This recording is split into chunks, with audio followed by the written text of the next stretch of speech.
ఎవరైనా మీకు చెప్పారా మీకు కొంచెం పబ్లిసిటీ పిచ్చి ఎక్కువ, మీరు ఎక్కువ జనంలో ఉండాలి, నాకంటే అసలు పర్ఫెక్ట్ అమ్మాయి లేదు అని అందరూ అనుకోవాలి అనే ఒక తాపత్రయం మీలో కనిపిస్తుంది? నేను అట్లా ఏం అనుకోలేదు. ఎప్పుడు ఇంకోటి పబ్లిసిటీ పిచ్చి అని నేను ఎప్పుడు లేదు నాకు. ఎందుకంటే నేనంటేనే అంటే నాకు పబ్లిసిటీ అవసరం కూడా లేదు. ద రీజన్ ఇస్ నాకు స్టూడెంట్స్ ఉన్నారు, నా 50,000 స్టూడెంట్స్ ఉన్నారు. వాళ్ళందరూ నాకు చాలా ప్రేమిస్తారు. ఇవాళ people I mean they have concentrated their life towards photos, pictures, videos and only that.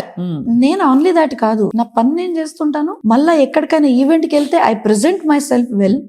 అక్కడికి వెళ్ళిన వాళ్ళకి అందరికీ I see to it they are proud. నన్ను పిలిచినందుకు దే ఫీల్ గుడ్. వాళ్ళకి మోటివేట్ చేస్తాను, వాళ్ళందరికీ థ్యాంక్ యూ అని చెప్తాను. And I think my quality is what is publicising me. నా quality in the way I am, my personality, నా చీరేనో, outspoken, bold, almost interfering in everything. People might say my dance, my ఏదో చీరలు అంటున్నారు, ఏదో beauty అంటున్నారు. నేను అవి పట్టించుకోను.